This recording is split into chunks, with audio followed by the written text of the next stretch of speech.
오늘의 말씀 출애굽기 31장 1절부터 18절까지 제가 봉독하여 올려드리겠습니다.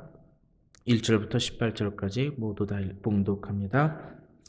여호와께서 모세에게 말씀하여 이르시되 내가 유다 지파 훌의 손자요 우리의 아들 두 살레를 지명하여 부르고 하나님의 영을 그에게 충만하게 하여 지혜와 총명과 지식과 여러 가지 재주로 정교한 일을 연구하여 금과 은과 노수로 만들게 하며 보석을 깎아 물리며 여러 가지 기술로 나무를 새겨 만들게 하리라.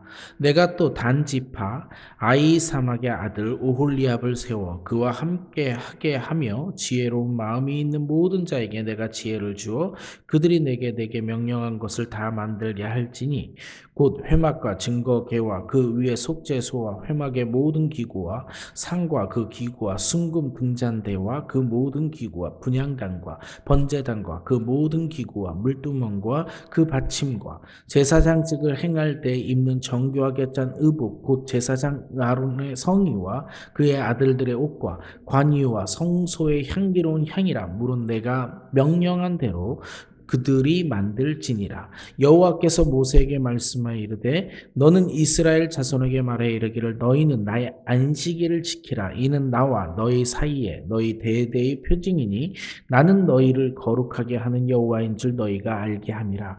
너희는 안식을 지킬지니 이는 너희에게 거룩한 날이 됨이니라. 그 날을 더럽히는 자는 모두 죽일지며 그 날에 일하는 자는 모두 그 백성 중에서 그 생명이 끊어지리라. 엿새 동안은 일할 것이나 일곱째 날은 큰 안식일이니 여호와께 거룩한 것이라. 안식일에 일하는 자는 누구든지 반드시 죽일지니라.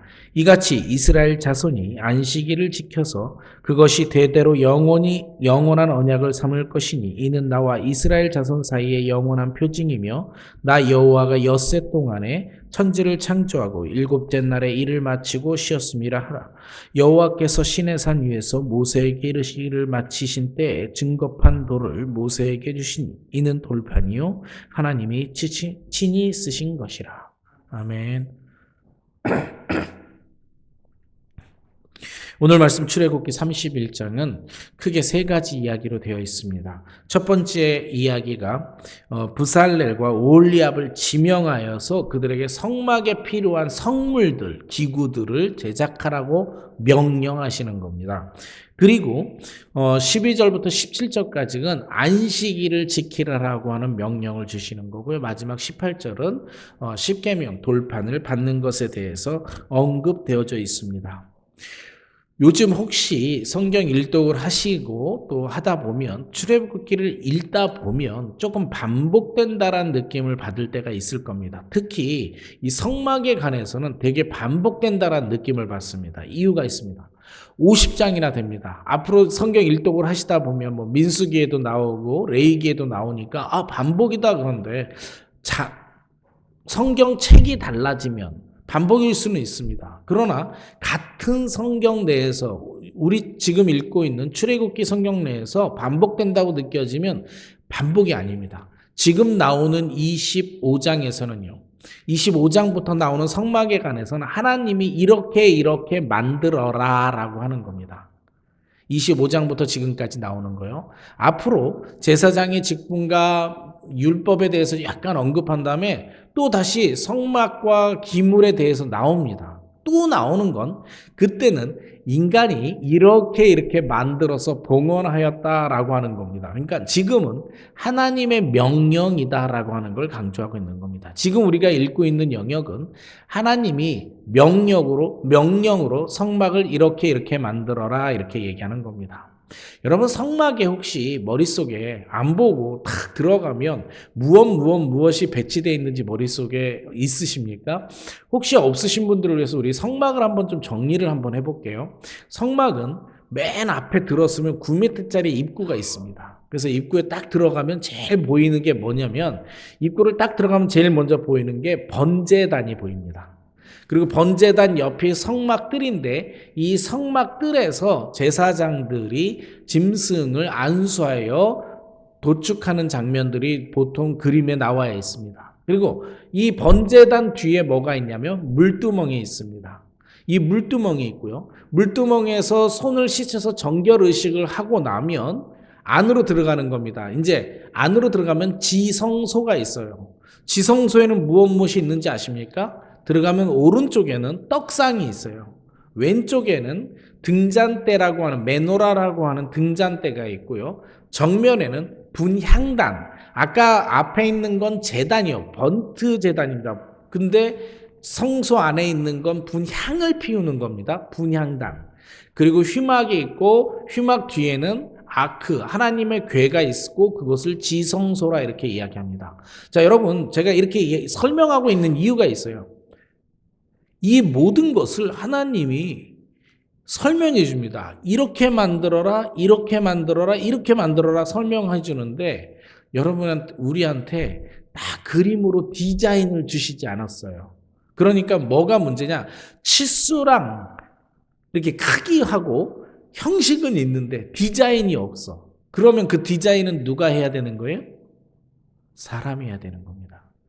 사람이 만들어야 돼요. 그러니까 하나님이 언제 어떻게 이렇게 만들어라라고 자세하게 설명을 하셨어요. 그런데 정말 디테일한 문양은 뭐고 이런 것들은 설명을 안 해주십니다. 대신에 그것들을 어떻게 하냐? 오늘의 말씀입니다. 사람을 지정해 줍니다. 1절에 봅니다. 1절에 보면 1절 2절 보는데요. 여호와께서 모세에게 말씀하여 이르시되 내가 유다 지파 훌의 손자요 우리아의 아이들은 부살레를 지명하여 부르고, 지명하여 부르고를 지명까지 아예 이야기를 말씀하셨습니다.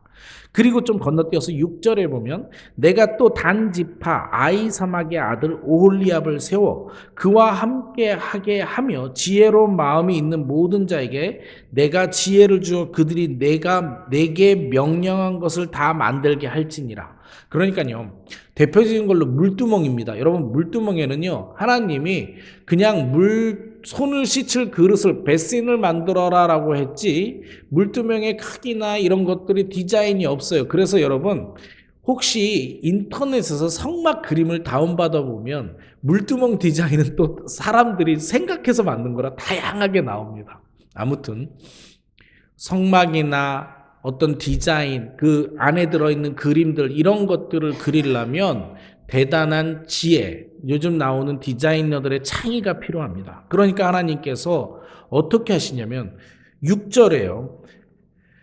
사람을 하나를 더 세워줘요. 그러니까 이 성물을 만들 대장을 세워주고요. 그에다 수석 디자이너를 만들어줬다면 부 디자이너도 또 하나 붙여주는 겁니다. 그래서 올리압을 붙여줘요.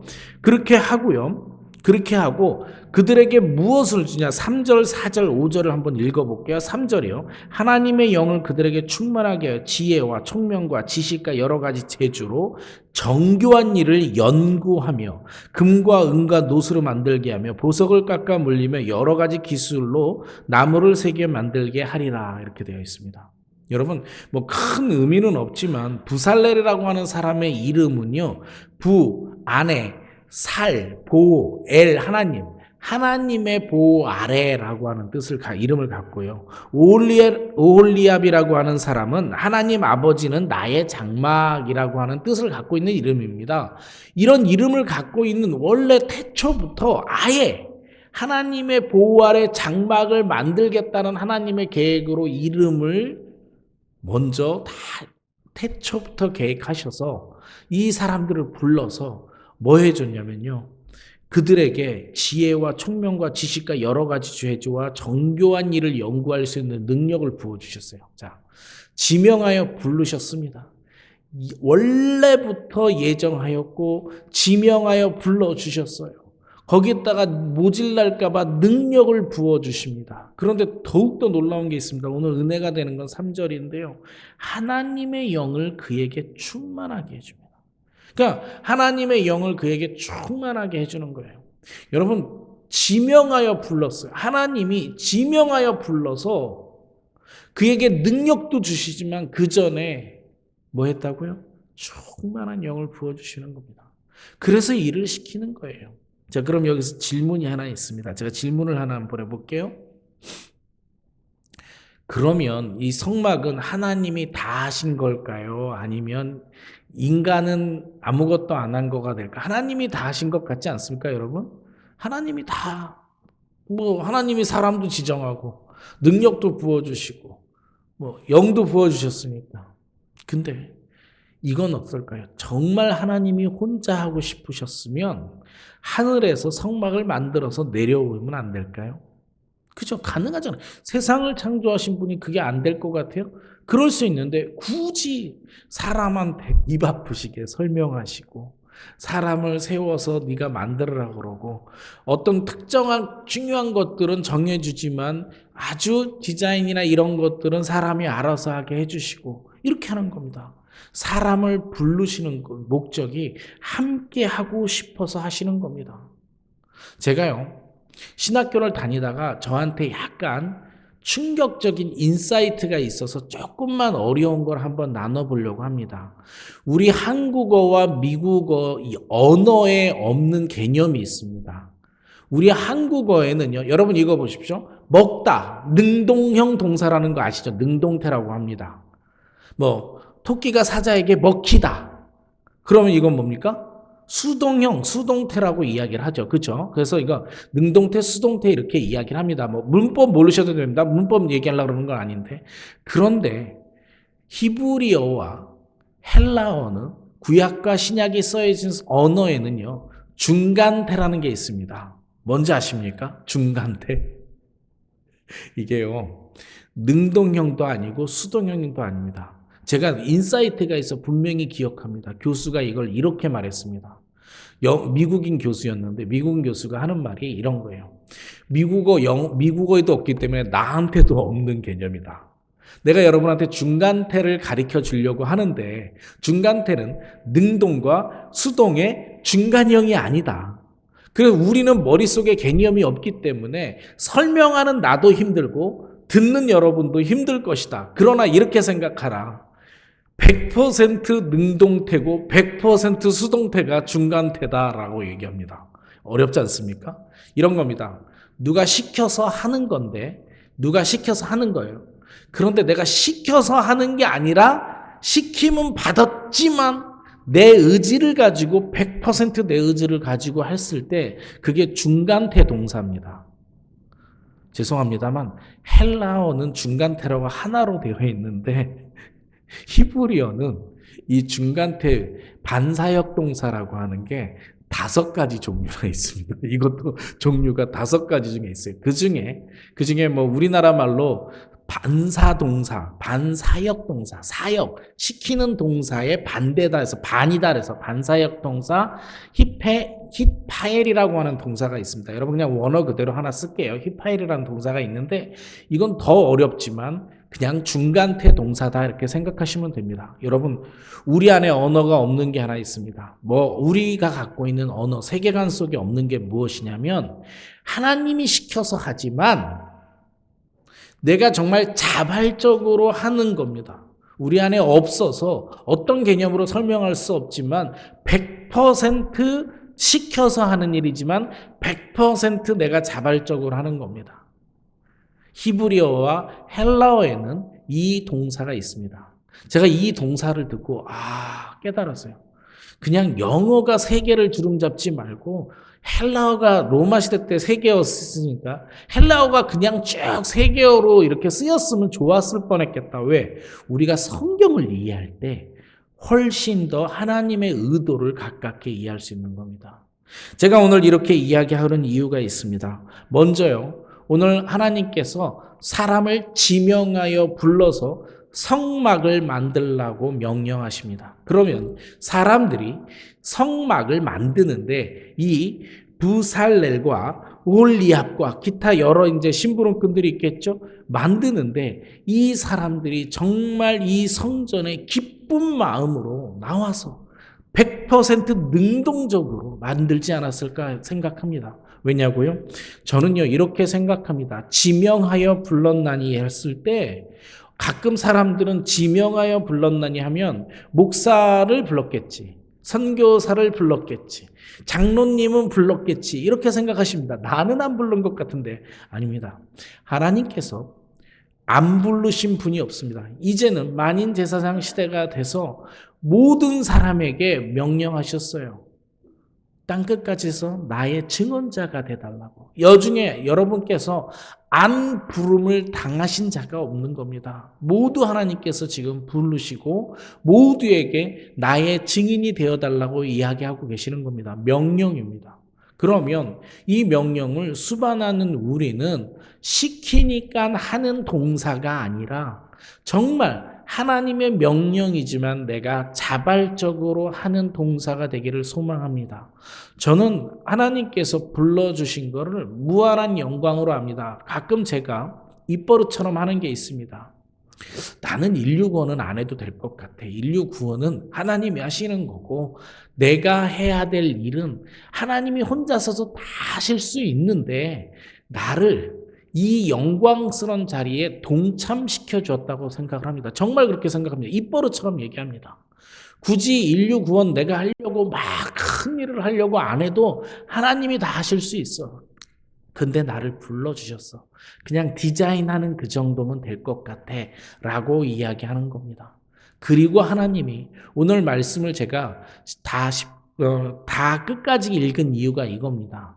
이렇게 모든 성막의 기물들을 다 만들라고 명령하시고 나서 안식일을 지키라 이렇게 말씀하십니다. 여러분, 하나님도 세상 일을 창조하시고 안식일을 지키셨어요. 그죠? 하나님이 성막이라고 하는 것들을 만들면서 안식일을 지키려고 우리에게 명령하시는데 이때 사용된 13절에 사용된 나의 안식일을 지키라. 이 지키라는 동사가 히펠 동사입니다. 반사역 동사, 사역 반사 동사라고 표현하는 건데요. 이것이 안식일을 지키는 것이요. 우리에게 어떤 자세로 지켜져야 되냐면 하나님이 지키라고 명령했기 때문에 반드시 지켜요. 여기 죽이라고까지 또 되어 있어요. 그러니까 반드시 지켜야 되는데 그 의무감으로 지키는 것이 아니라 어떻게 지켜야 된다고요? 내가 기쁨으로. 안식일은요, 축복이에요. 여러분, 그거 아십니까? 하나님의 이 명령이 없었으면 세상은요, 월화수목 금토 일까지 다 일했을 겁니다. 기독교가 안식일을 지키는 것이 세계의 문화가 돼서 일요일 날은, 주일 날은 우리가 쉬는 문화가 생긴 거 얼마나 감사해요. 얼마나 감사해요. 안식일을 지키라 그러는 건 무한한 은혜요, 축복입니다. 그걸 자발적으로 우리가 지킬 수 있어야 되는 거예요. 여러분, 오늘 아침 우리가 고민하고 싶은 것은 이겁니다. 우리의 언어에 없지만 반사역 동사, 중간태, middle voice라고 합니다. 영어로 middle voice, active voice, passive voice가 아닌 middle voice라고 하는 voice가 있는데요. 이거는 100% 명령에 의한 겁니다. 하지만 100% 나의 자발적으로 행동하는 겁니다. 이 명령을 수행함에 있어서 의무감보다도 내 안에서 훨씬 더 기쁜 마음으로 하나님의 명령들을 수행하는 우리 모두가 되기를 축복합니다. 여러분, 이 명령을 수행하기 위해서 오늘 아침에 중간태라는 게 있구나. 내가 하나님의 일을 함에 있어서 정말 자발적으로 내가 기쁨으로 참여해야지 결단하는 능력이 되시기를 소망합니다. 이때 하나님께서 우리에게 영을 부어주시고 이때 하나님께서 우리에게 능력을 부어주실 것입니다. 오늘 아침 이것을 묵상하고 기도했으면 좋겠습니다. 말씀을 놓고 기도하겠습니다.